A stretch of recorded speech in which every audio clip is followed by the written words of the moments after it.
That's good.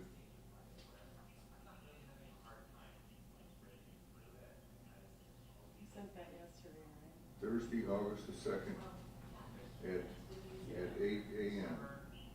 8:30. Let me write that down. Oh,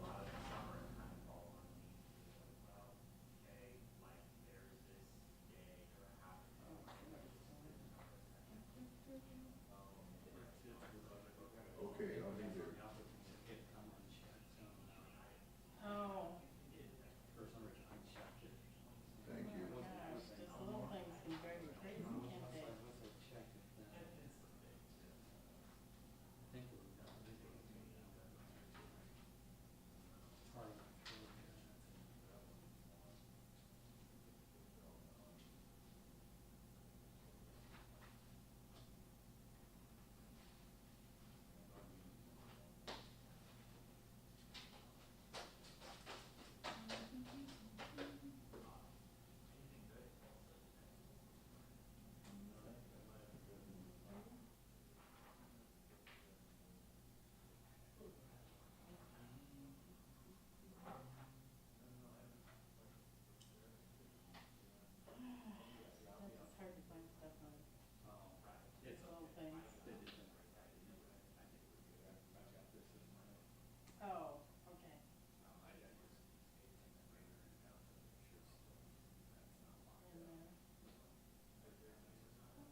Sounds good. I was just curious. Hi. Good morning. Hi.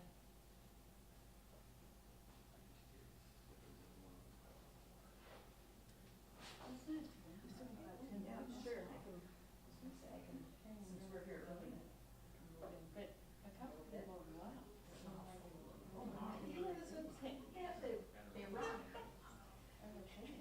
Are they supposed to? Can't take me anywhere. Yeah, that's right. Wow. That's kind of, isn't that odd? I suppose it's on purpose. They were shooting. I just see it. Yeah, isn't that nice? That's Very nice. I think you're, yeah, this is good. This is great.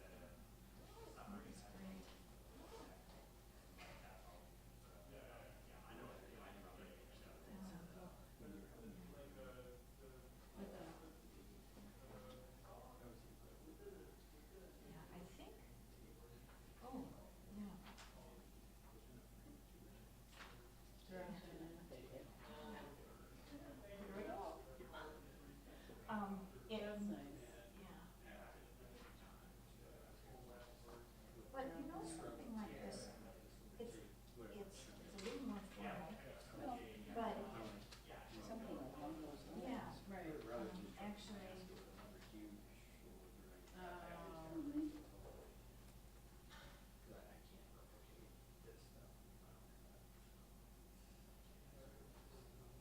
Here's the, it would be nice. well, see, cash it twice. So what the? Acknowledgements.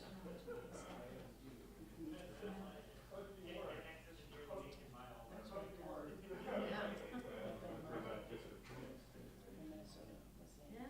You know, you make sure that She's waiting for the. in your contract, which it says, you'll be a privilege to the town. This is something that, I'm introduced to.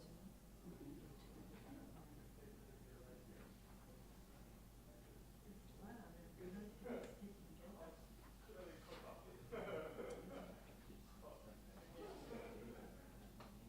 Yeah, I did, didn't I?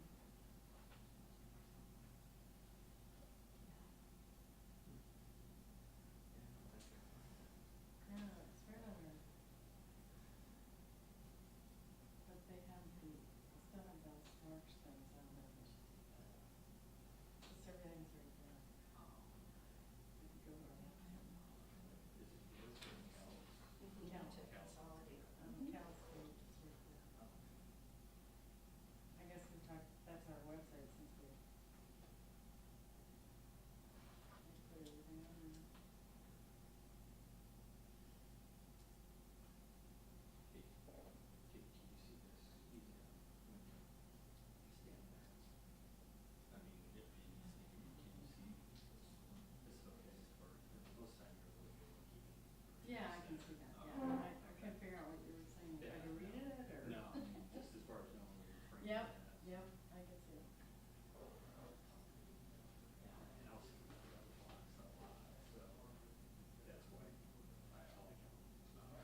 Hello? That's right. Hello? Yeah, I bet. It's amazing. And you're eating at the new place? In Watertown? They have great burgers. Good burgers. It's right next to, they just stuck in it somewhere. It's Dawn, next to, you know, how there's that little pizza place. Yeah, yeah. They have like 3 new restaurants here.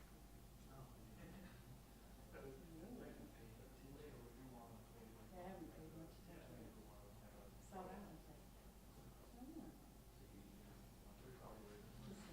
But we just eat out a lot, because it's, yeah, I didn't even know it existed here. And we have one here.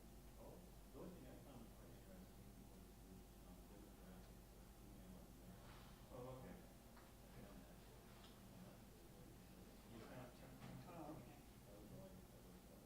Safe move.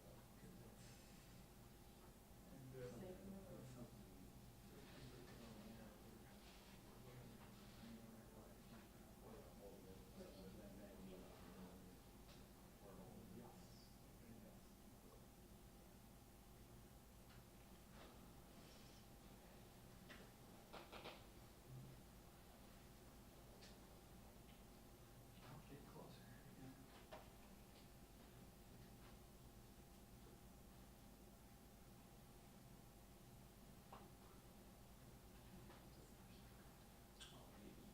It's very interesting. Okay. That one? They were literally Yeah. finished writing like a 50-page report that they call Monday. Oh my gosh. Yeah. Wow. That's right. You see something that is, you Huh. still have time to correct. Oh, okay. Oh, wow. But it's open to the, like, it's not embargoed until Monday, right? We can report today. Yeah. We will be, we'll be posting the full report this afternoon. Okay. So we're done with the texting, and it's one of the staff at CARD is working on the formatting. Oh, I see. Yeah. Okay. But it's, yeah. No All right. worries. Sounds Yep. good.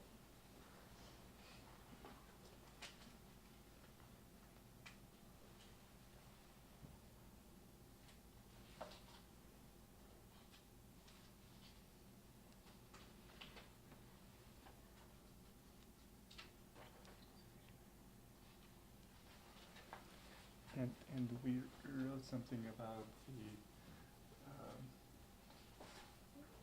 as part of the U.S.-China trade negotiation. So China at one point promised that they will buy more U.S. products, and Secretary Steve Mnuchin talked about the possibility of increasing maybe 35 to 45% of the exports to China. So Dermot Hayes and I worked with a postdoc. We wrote a policy brief about what is the potential import potential from removing tariff barriers and non-tariff barriers. So we'll post that on CARD as well. I will send a link later. So, yeah. Okay. It is next Friday would be the important day, because that will be the date that we'll see whether U.S. put on the tariff. Imposes or not. Yeah, Right, and yeah. then China will immediately probably respond during Right. the. Right. Yeah, Okay. then that's when the soybean tariff will be put on. I think maybe next Saturday or something. Okay. Yeah. It would, Okay. Okay. Cool.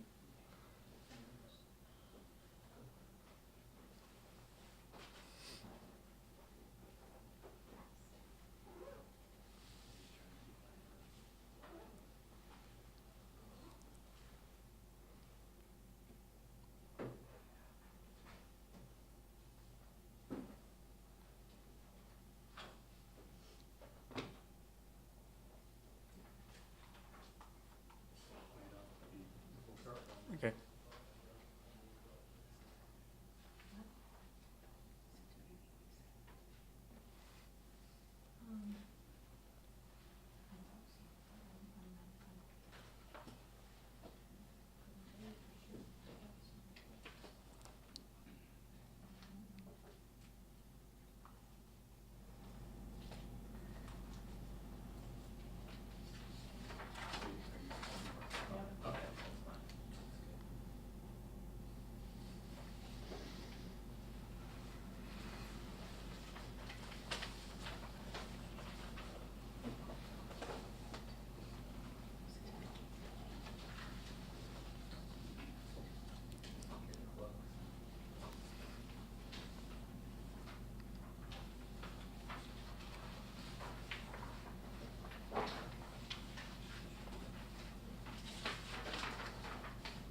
Good morning, everyone. My name is Wendong Zhang. So I'm assistant professor of economics at Iowa State University. I also work for ISU Extension and Outreach. Welcome to the press conference for the 2017 Iowa Farmland Ownership and Tenure Survey. This is a joint work with my colleague Alejandro Plastina, who was also here, and he will be talking about the second half of this press conference. And so here's what we will talk about today. And I will focus on the first four bullet points. I will talk about the history and the background about this survey, which actually dates back to 1940s. And I will give you some introduction about how we did the survey and the statistical methodology, how the data are collected. We actually have two members from the Center for Survey Statistics and Methodology with us who helped us actually run the survey and collected the data. So and next I will talk about where you can find the report, and we'll be posting the full report and the link for this press conference video as well as the slides online this afternoon at the CARD website, as the Ag Decision Maker website, at the Center for Survey Methodology, Statistics and Methodology website as well. So if you later I'll give you more information if you have questions who you can contact. So then we'll talk about the trends in land ownership since 1982, as well as the changes since 1980s in terms of how farmland owners do crop share versus cash rent. And later on, in the second half, my colleague Alejandro Plastina will talk about how the demographics of the owners have shifted over time. What are the owners are anticipated to transfer and transition their land out to the next generation. And then we added new sections on the conservation programs. Later on, we'll conclude with the key takeaways. So we're hoping to wrap this up within an hour, and we welcome questions throughout. So first, I will talk about the history and background about this survey. One of the unique things about this survey is it's the first in the nation. It's still, as far as we know, it's the only kind of survey of sort at the state level that consistently collect data on farmland owners since 1940s. When we are thinking about some of the familiar data sources, such as Census of Agriculture, typically those data sources are questions geared towards agricultural producers, not agricultural landowners. So information on landowners is really hard to find. And even USDA, when we are thinking about how USDA collect the data, the last two times they collected nationwide land ownership survey data was 1999 and 2014. So and Iowa, as far as we know, is the only state that has a legislative mandate to require ISU to do the survey every 5 years since 1989. And we have a rich history that dating back to 1940s. And in this press conference, we'll be talking about how the trends in farmland ownership, tenancy, and transitions have shifted since using information since 1982. Another important thing about this survey is statistically representative across all farmland and across all farmland owners in Iowa. And I will talk more about the statistical methodology in the next slide.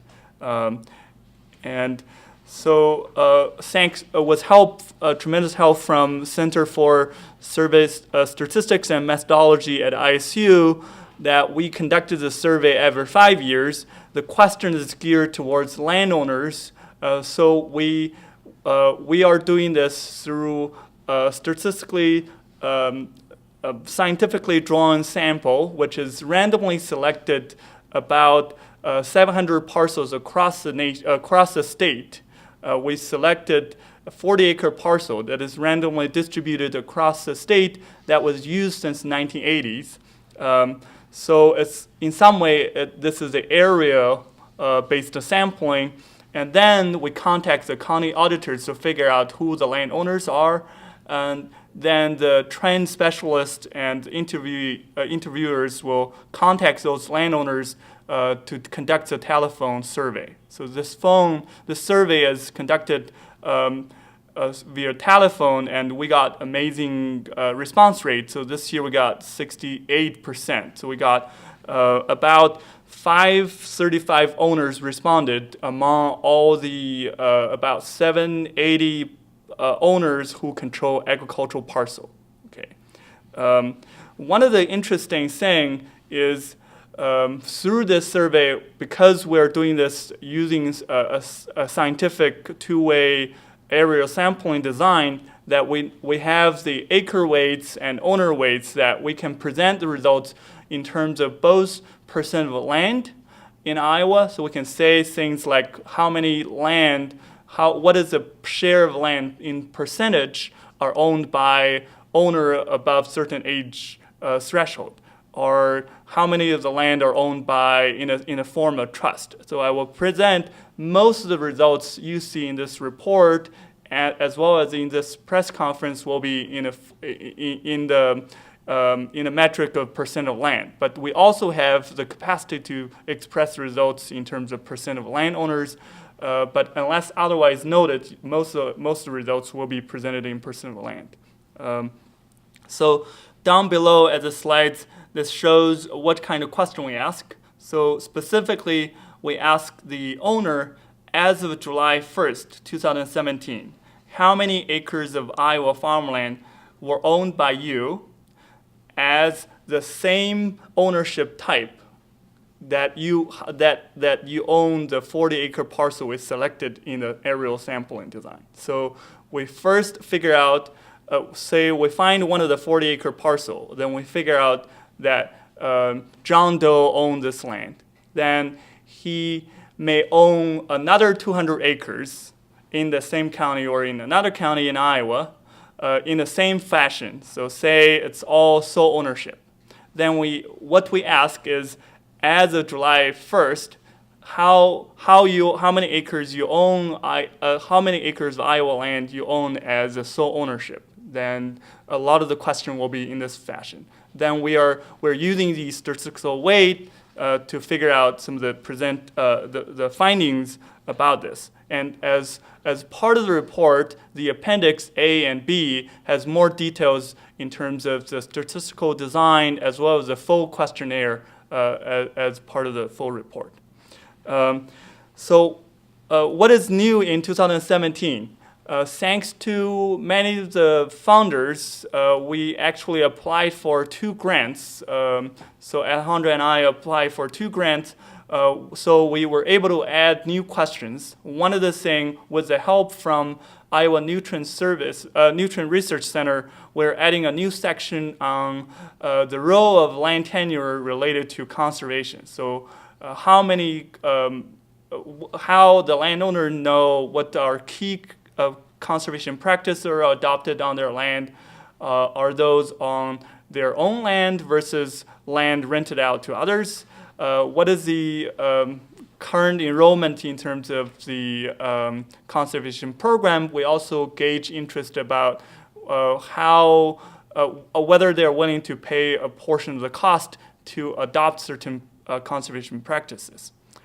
We also got some money from a grant from Leopold Center for Sustainable Agriculture to ask more detailed questions on land transitions, how that varies by whether you live in Iowa or not, and the gender of the landowners. And with the help from the CoBank Fund for Excellence in Cooperative Economics and one of our colleagues, Dr. Carrie Jacobs, we added several new questions to gauge the interest and the usage of cooperative services on Iowa's land. We won't talk about that particular section today, but in general, what we find is 30% of the inputs roughly are bought from cooperative across all Iowa acres, and we have a special chapter within the report which reports on some of the issues. And there are some ongoing support, and with we just started a cooperative agreement with USDA Economic Research Service, we'll plan to do some comparative study with the USDA 2014 total survey. So this is a nationwide survey. We are comparing how our 2012 and 17 data compared with their data sets, especially for the Iowa portion. Okay, so where do you find more information about it? We are planning to post it everywhere that we can think of. So in this afternoon, we are posting this on ISU CARD website. So CARD stands for Center for Agricultural Rural Development, where both Alejandro and I are affiliated faculty. And we are also posting this on the key farm manager farm management magazine website is Ag Decision Maker, which on a monthly basis reach up to 20,000 producers. So we're posting that on the main webpage. For that too, I will be posting one on my own website too. And we are also working with ISU Extension Store to get the publication posted as well. If you have a hard time finding it, feel free to reach out to me and Alejandro. We are happy to send you a copy of the slides, the link, and the full report. So, and any questions so far regarding the logistic and the background, the statistical methodology at all? And the one more thing about the statistical methodology, the aerial sampling is one of the things that is not just unique for this survey. Many of the survey USDA does are using a similar fashion as well. So, so here is the first section where we talk about the trends in farmland ownership. Okay, so before I give you a historical perspective, let me just show you what the 2017 results show, how the land are distributed across different ownership structures as of July 2017. So all the results shown in this presentation and in the report will be with a time stamp of July 1st, 2017. Okay, so the results shows for all the 30 million acres of farmland in Iowa, about 22% of the land are owned in the structure of sole ownership.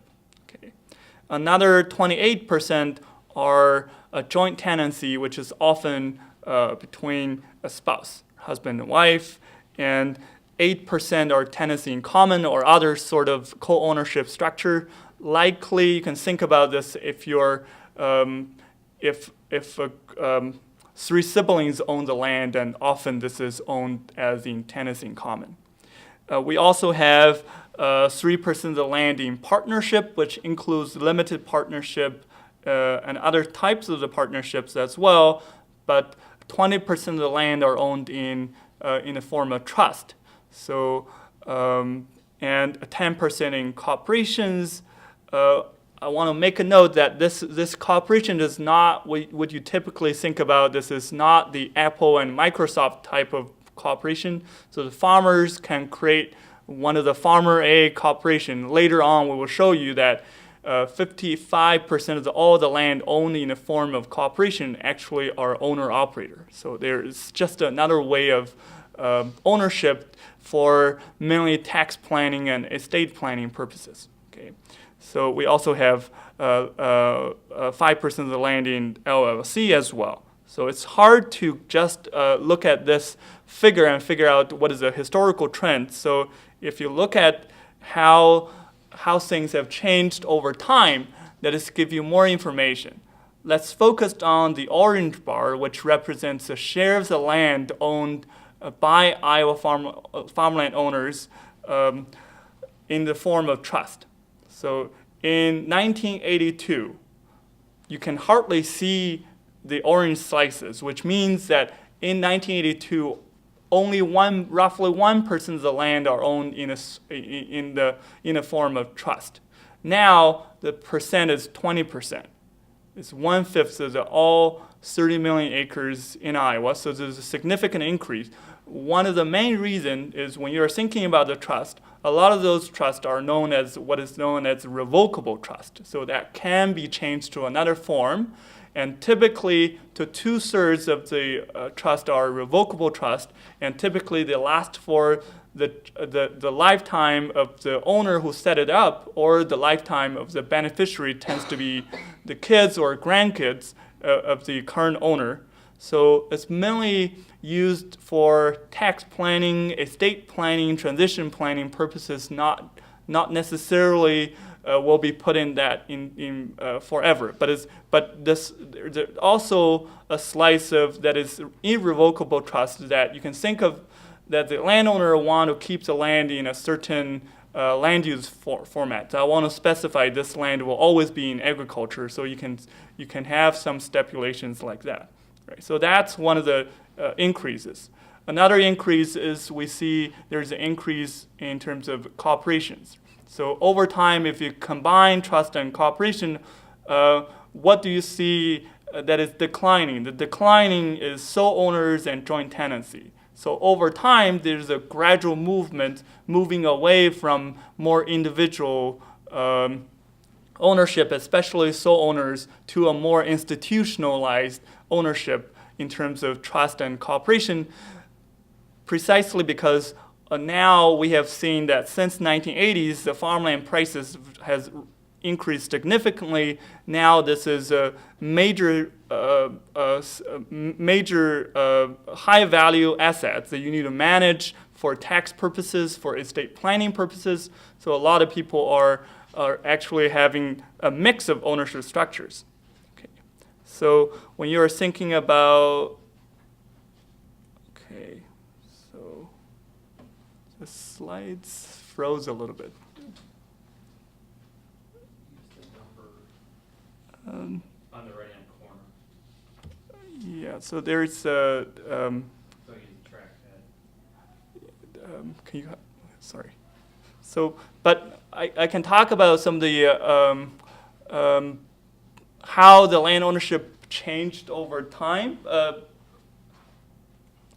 So another thing we talk about is how the land ownership compare in terms of across the crop reporting district. Okay. Sorry about that. I don't know what Thank that you. was. Yeah. Sorry about it. So this slide shows you so we talked about how land ownership structure changed over time, and this shows you how this land ownership trends compare across district. Iowa is divided into 9 crop reporting districts, roughly with 9 to 11 counties in each district.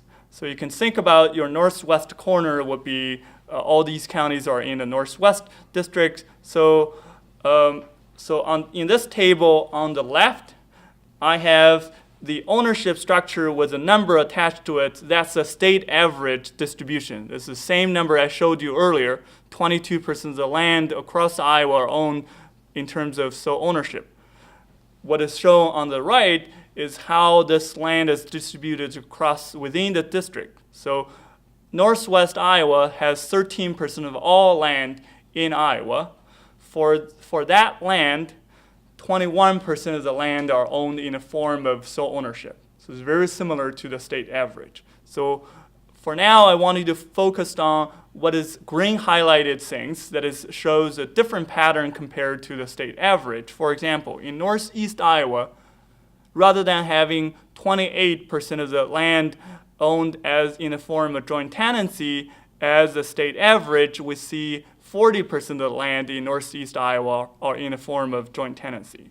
So I'm guessing this is related to the production structure and the land use type as well. So in northeast Iowa, we have more dairy producers, and we also have more timber land and pasture as well.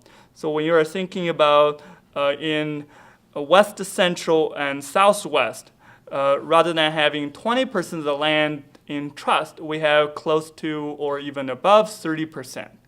So this is in part, I think I talked with one of the expert, when you're thinking about west central and southwest, you also need to think about that Omaha has a lot of legal offices as well. So So there are more professionals to help you set up different legal structures. So that's part of the reason you see that too. And in when you are looking at the LLC, the Southeast Iowa tends to have a smaller size of the parcel in terms of smaller farm size. So they're seeing a 10% of the land in a form of LLC rather than the 5% in a state average. So there are some meaningful differences. A lot of times this is related to, again, the production structure, how many land are actually in corn and soybean versus timber and pasture, and what is the concentration of livestock. So another interesting aspect is when we are thinking about the land, we have a question which asks about for all your land acres, how many land are owned free of debt? How many land are currently under mortgage? How many of the land are actually purchased under a contract? What is increasing is what is significant is you see in this figure a continuous increase in the blue bar, which represents a percent of the land currently free of debt. So now this figure has risen to 82%. 82% of the land in Iowa are owned free of debt, which I work on land value research, and this is really meaningful because when we are thinking about why the farmland values haven't declined so much along with the U.S. farm income. So the farm income had declined by half almost of the 2013 peak, and but the farmland value have only declined for about 15%. So one of the key reasons is a lot of the owners actually have no debt, so they are not in a position to rapidly sell their land, and this is also coupled with the table shown on the right, showing you that 20% of the land in Iowa has been owned by the same owner for over 40 years, that about 55% of all land in Iowa have been owned by the same owner for over 20 years. So farmland tends to be a long-term investment.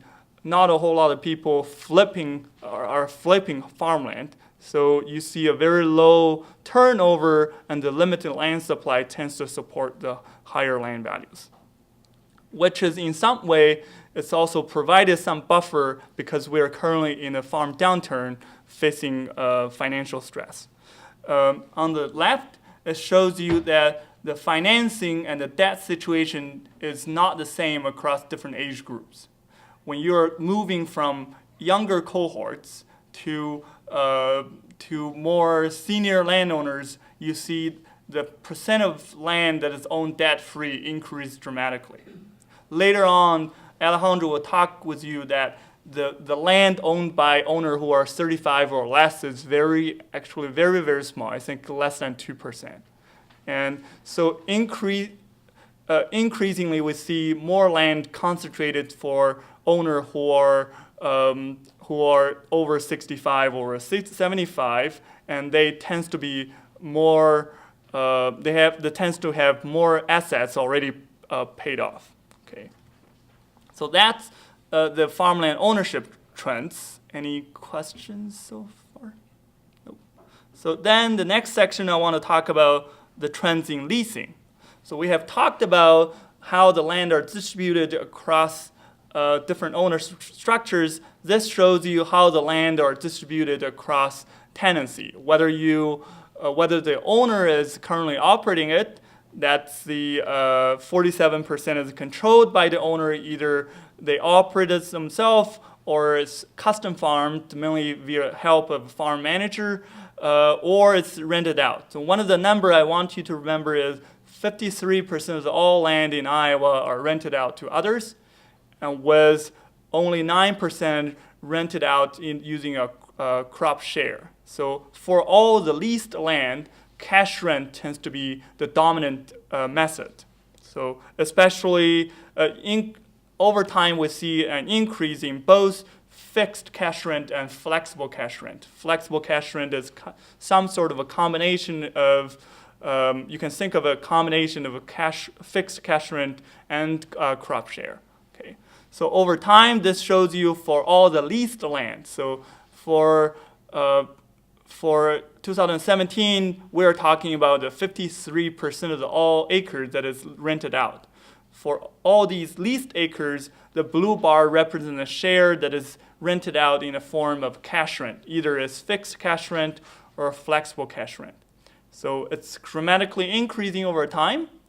And one of the reasons is that when you're thinking about the past couple years, we are seeing low to negative margins, which really disincentivize the crop sharing. So it's with more people living outside of the state, you can see more.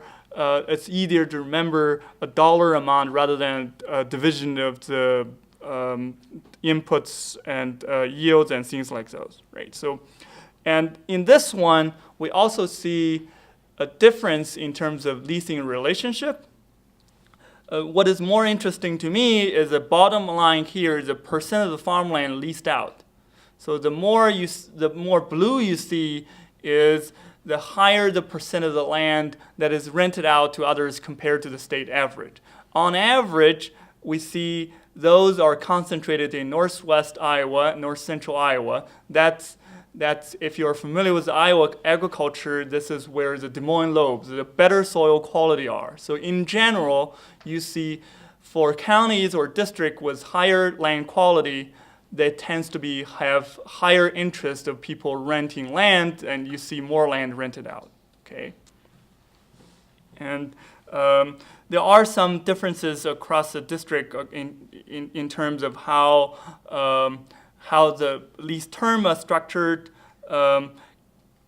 Again, this is likely related to the specific production structure, farm size, and land use type as well. Okay, so here, when we're thinking about the lease, we also care about who are renting the land from the owners. From our survey, we find that 30% of the land are rented out to a relative, to a family member, and 22% to a friend, and about half to someone else. Okay, and when you're thinking about the leasing relationship, this breakdown shows you that this is not the length of the lease. This is the length of the leasing relationship between the owner and tenants. So how long this tenant has been renting this land from the same owner. Okay, so it could be as long as more than 40 years even. Right? So, but it's the majority of the green one shows that about 30% of the land leased out was a leasing relationship between 6 to 10 years. So about 60% of the land has a leasing relationship less than 10 years, and 40% over 10 years, which means over the last 10 years, when we see dramatic increase in commodity prices and land value changes, there are some changes in the tenants. Okay, but we still have about 20% has a really long-term relationship that is beyond 20 years.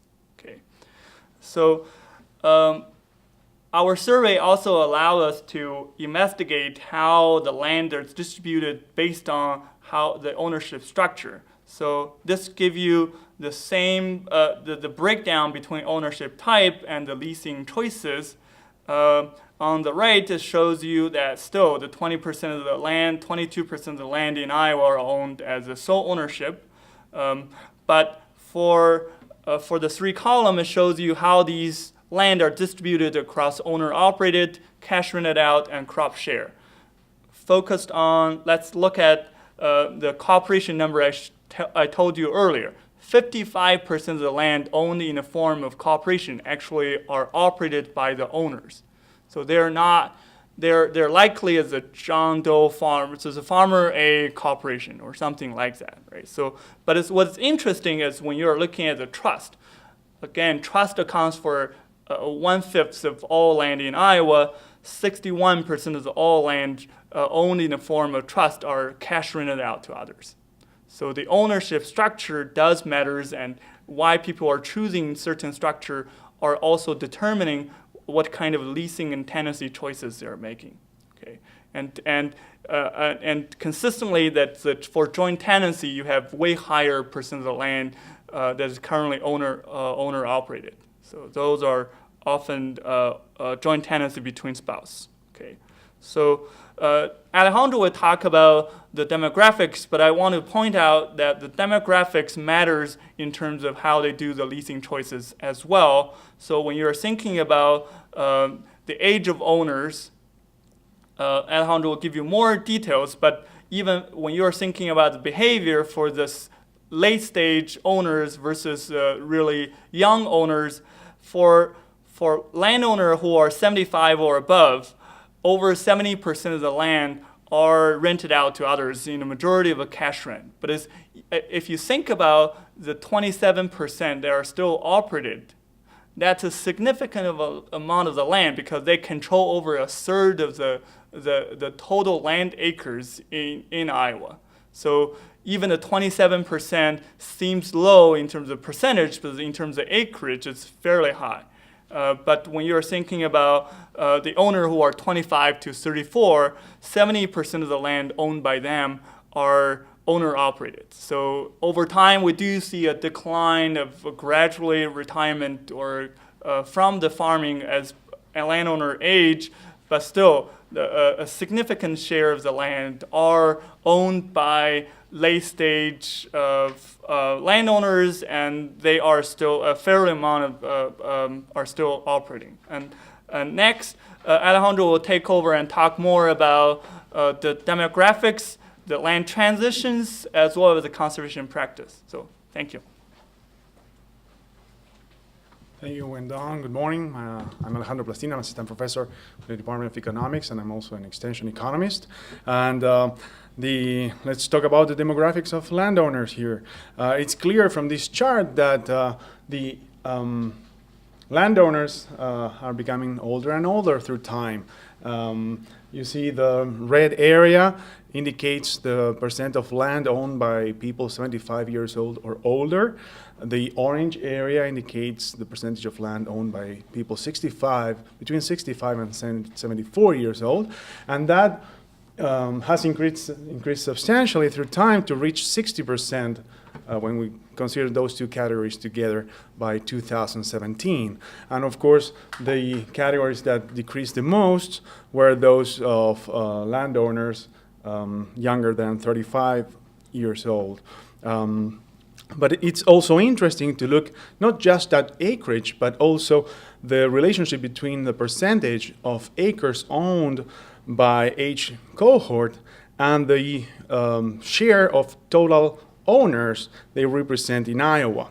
And that's relevant because it indicates a certain concentration of land owned by 75 and years old people and older. So if we look at the red area here, while 75 and older cohort accounts for 35% of the total acres, in terms of the number of owners, they represent only 26% of the owners. So there are fewer owners with larger scale ownership. But when we look at those owners 55 years old and younger, they own 16% of the farmland, but they account for 25% of all owners. So the scale of these farms is much smaller for the younger farmers. In terms of the percent of Iowa farmland owned by residents, it's been pretty stable since 2002 at around 80%, and the non-residents or part-time residents only account for 20%. When we look at occupancy, 55% of the farmland in Iowa is owned by farmers that live in the owned farmland, either in the farmland surveyed or other owned farmland in Iowa. And that's been pretty stable through time too since 1992. 45% as of 2017 do not live on owned farmland. In terms of the educational level, the highest level of education achieved by landowners, there's been a clear trend of increasing orange and purple colors in that chart, and that indicates that people, an increasing portion of Iowa farmland is being owned by more educated people. The orange there indicates people with graduate degrees, and the purple area indicates people with college degrees. So jointly, they account for almost 40% of all farmland as of 2017. And that portion was 17% in 1982. And as you can see, the percent of farmland owned by people with less than high school degree or a high school degree at most has declined substantially through time. So in general, farmland is owned by more educated landowners. In terms of the gender, the distribution of farmland has been pretty stable, and through time since 1982, and male landowners account for slightly more farmland than female landowners. We are talking 53% against 47%. But what's interesting is the distribution of land across gender by age. So for the first three categories there, that is people up to 80 years old, we see that male landowners tend to own more farmland than female owners. And then the ratio, or the relationship changes a lot. For landowners 80 years old or older, the farmland owned by female owners is almost twice that of the farmland owned by males. And in general, we can say that women landowners are account or own a larger proportion of Iowa farmland for those with 65 years old or older. And in general, the average age of female landowners is higher than the average age of male landowners. What else can we say about these gender relationships? Well, if we look at the leasing relationships by gender, we can identify different patterns. For male landowners, 55% of the farmland is owner-operated, while for female landowners, that percentage is much lower, at 39%, and instead we have much higher cash-rented acres, at 49% of the farmland. And crop share is also higher for female landowners than for male landowners. So those are important characteristics to take into account when analyzing the expected behavior of leasing and farmland ownership trends in the future. When we look at marital status and how that is related to farmland ownership, we see that the patterns have been pretty stable through time. Just a slight increase in the number of acres owned by widowed persons, and in particular, the number of acres among all total farmland in Iowa owned by widowed people was 18% in 2017, but when we measure the number of owners that group of people represent, that accounts only for 14% of all owners. So that means that widowed people tend to own a larger average size farm than the rest of the other categories. And married owners account for 78% of all owners and own 74% of all farmland. And here it's important to note that land owned by husband and wife are equally shared between the two in these statistics. When looking at the percentage of Iowa farmland by farming status of the owner, we see that the largest portion of Iowa farmland is in the hands of farmers that do not farm. But that percentage has declined from 2012 to 2017 because mainly we've seen an increase in the number of full-time farmers, or should I say a percentage of land owned by full-time farmers. Still, as of 2017, 57% of the land is owned by owners who do not farm. From that group, 34% of the land is owned by farmers with people with no farming experience, and 23% is owned by retired farmers. So that's important when thinking about how to negotiate cash rental agreements or leasing agreements in general, and the discussion that has to be maintained between the landowner and the tenant. The background of the landowner, we are seeing a big portion of landowners that do not have a farming background at all. In terms of the anticipated land transfer and transition, what are the methods that people are considering for transfer land and why they own land? We found that most of the farmland is owned due to, for investment reasons, to generate current income.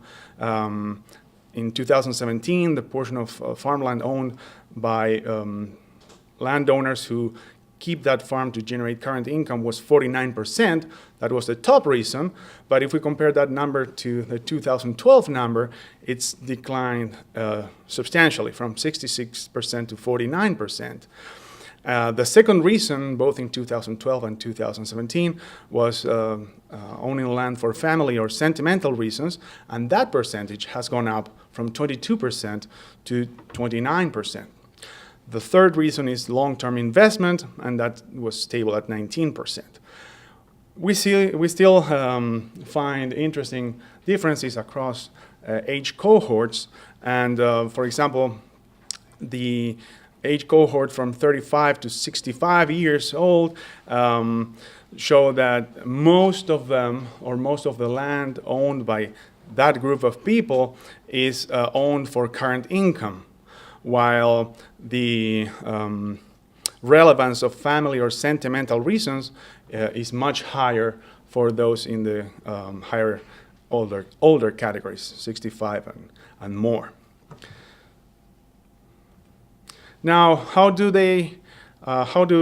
landowners anticipate to transfer land? That has changed a lot since 2012, and in particular, the red area there indicates the will to family, the method of willing the farm to the family, and that red area has decreased substantially to account for about 40%, from more than 60% in 2012 to 39%, in fact, in 2017. But on the other hand, we see a big increase in the number of farmland, or in the percentage of farmland put into trusts. And also we see an increase in the farmland that is planned to be given to the family as a transfer method. So if we account for those three categories, so the red, the orange, and the purple there, they account for 80% of all methods of transfer, and that percentage has been stable between 2012 and 2017. What that means is that what's left is a very small portion of Iowa farmland that is expected to be transferred by selling the land to non-family members. That percentage is just 7% in 2017, and that will play a big role in the near future. When asked whether landowners anticipated selling their land over the next 5 years, only 13% said that they did anticipate selling the land in the next 5 years. 35% replied with a no. 55% indicated that they have already put the land in some kind of trust, and 26% indicated that they are not going to transfer land over the next 5 years. And of course, we still have don't know or refuse to answer with an 11%. But it's important to know that only 13% of the landowners anticipate selling the land in the next 5 years. Now, when asked, what would How do I yes? The anticipated transfer, including transition even within family, not necessarily even sell. So this is Even smaller. Yeah. Okay, so For all transition methods. all transition methods, so not just selling. Thank you. So the portion of farmers that landowners that anticipate selling it's much smaller than 13%. Thank you, Wendell.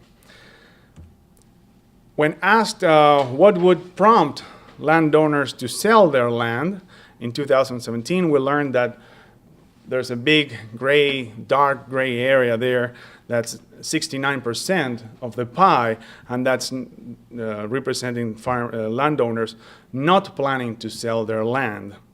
9%, the light gray area, is another 9%, and the top reason given by landowners to prompt them to sell land is retirement from farming, and that accounts for 7%. Then we have tied in a second place with 3% of the farmland, higher selling price per acre, elimination of the step-up basis tax benefits for heirs, personal reasons, and then in a third place we have the decision will be made by heirs directly and lower capital gains tax rate with 2%. Finally, 1% indicated that the land is already in a sale process. So one important new section that we added this year is related to conservation programs and conservation practices, as reflected by the heightened interest in this topic in Iowa.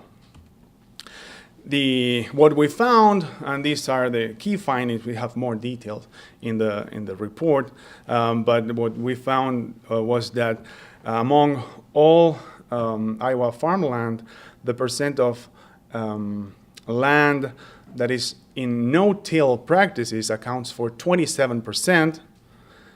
The percent of land under cover crops is 4%. Buffer strips account for 3% of farmland, and 2% of the farmland has some kind of pond or sedimentation basin. And that pretty much matches with the number of owners, except for the no-till. We have 21% of owners who do no-till, and they account for 27% of the acres. So we can conclude that no-till owners tend to have to own larger parcels of land.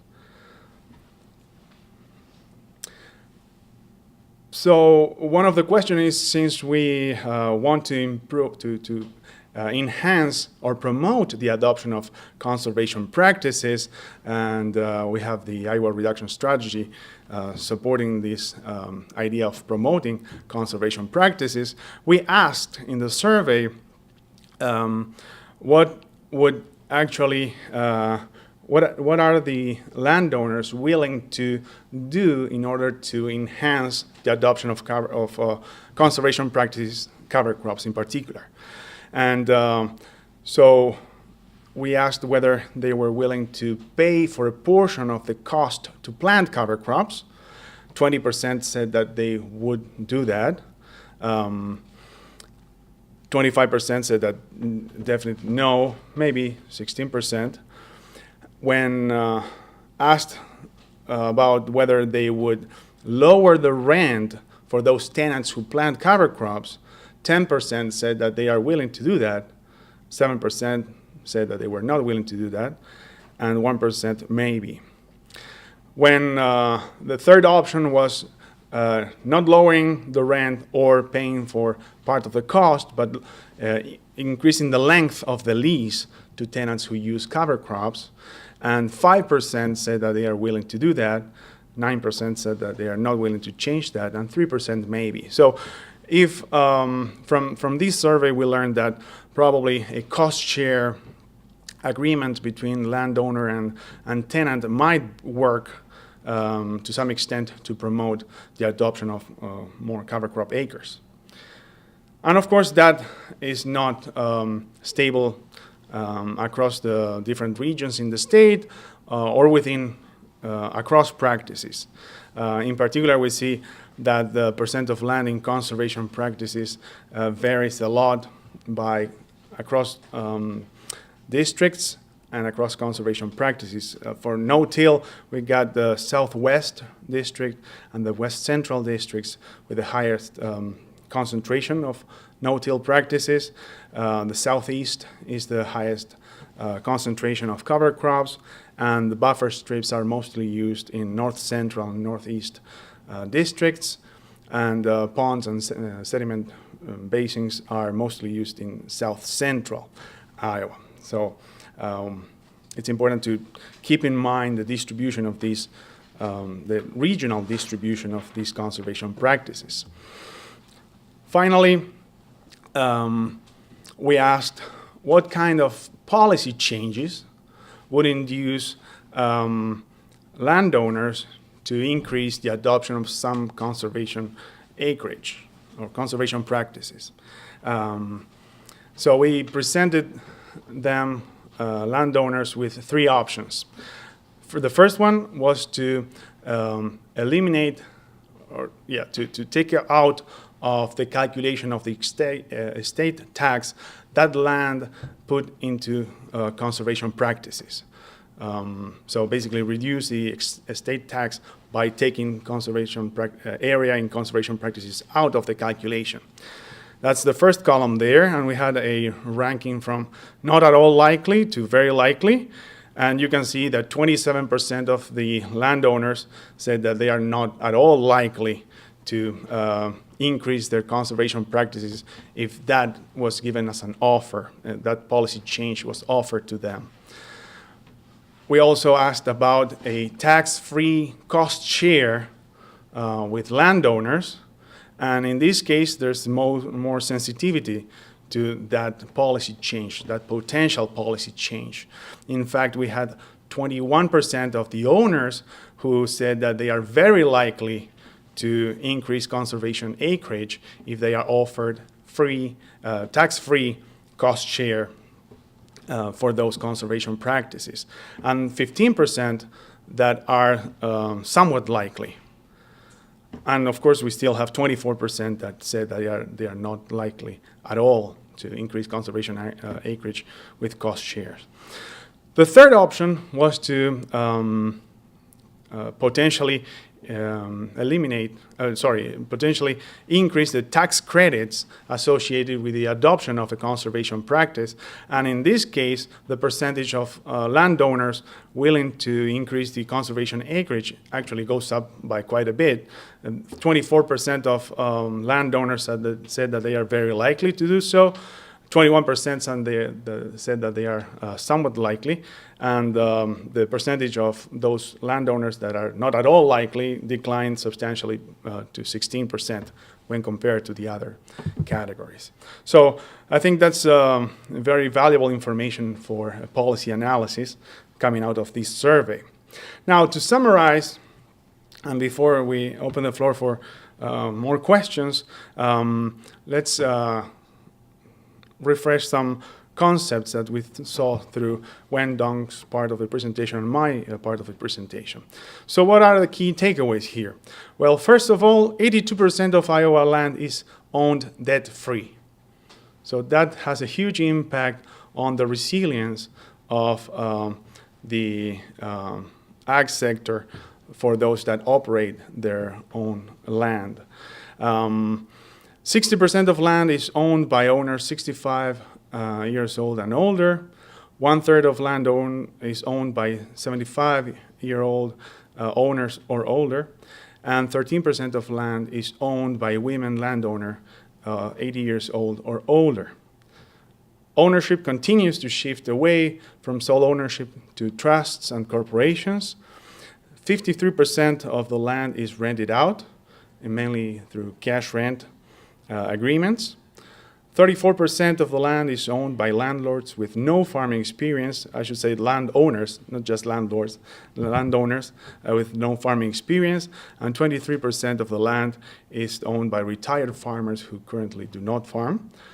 29% of the Iowa land is owned primarily for family and sentimental reasons, and that has to do with the aging of the land ownership population.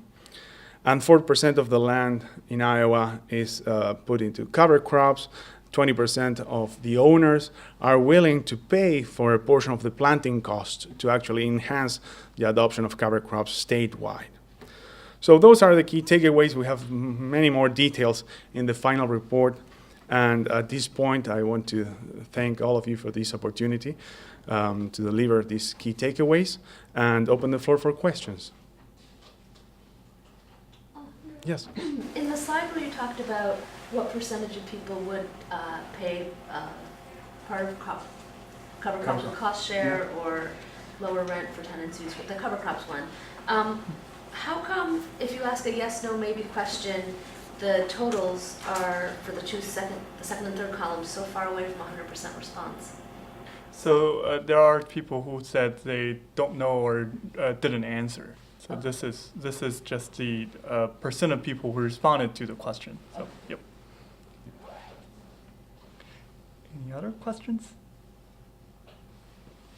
In southeast Iowa, why was the percentage of cover crops higher? Why do you think that's happening there? Well, that was not part of the survey, but based on my knowledge of why people use cover crops. Basically, cover crops provide more benefits for the farmers in southeast Iowa than in other parts of the state. In general, we have lower yielding acreage there, and having cover crops in the mix actually increases the productivity, increases the resilience of the soil to climatic events, and there's also some livestock that justifies the use of cover crops more than in other parts of the state. On the part where it says that more farmers are holding on to their land for sentimental or family reasons, can you go into more into what exactly that definition means, or what some of those farmers were saying in terms of where they get categorized in that category? Yeah, so this question is, the land ownership can have multiple reasons. So the question specifically asks the landowner to pick the primary, so only pick one reason.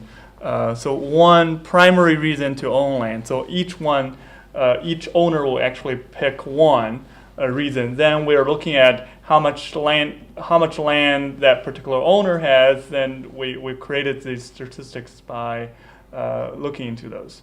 So I'm imagining that this is a lot of those that has something to do with when you go out, you talk with people that some of the farmers already talk about, I want to continue to own the land that my grandpa used to have, my grandpa's house used to be sitting on, or there are some other reason that even you see occasions that some out-of-state landowners want to buy land that has some sort of a family tie, that their family member used to own this 100 years ago.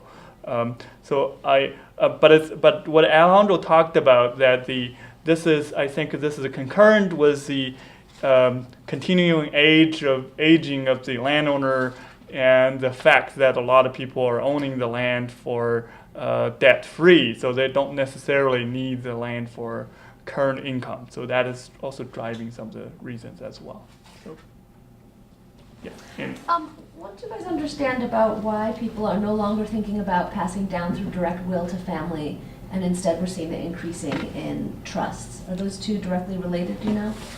So I wouldn't play too much about the distinction. So one of the important things to remember, this is the anticipation. This is a plan. So this is like what your intention might be. So it's depending on the day and the year and the policy, you may say different things.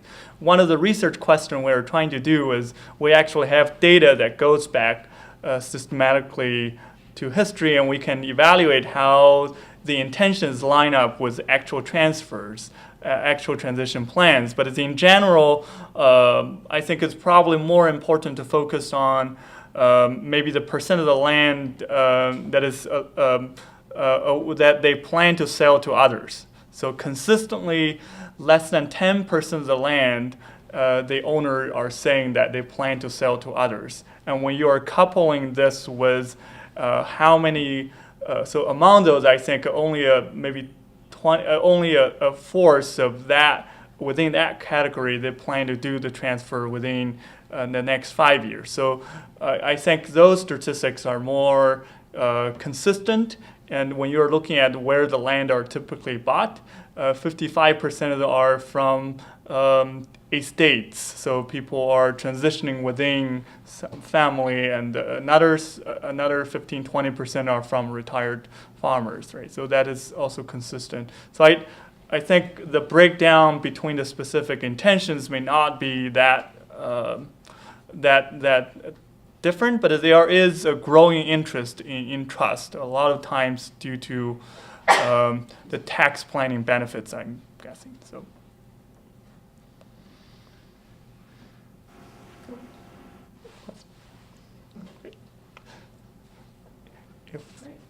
If we don't have any other questions, thank you very much for your time, and please feel free to check out the full report that will be posted on both the CARD website and Act Decision Maker website. Thank you. Thank you.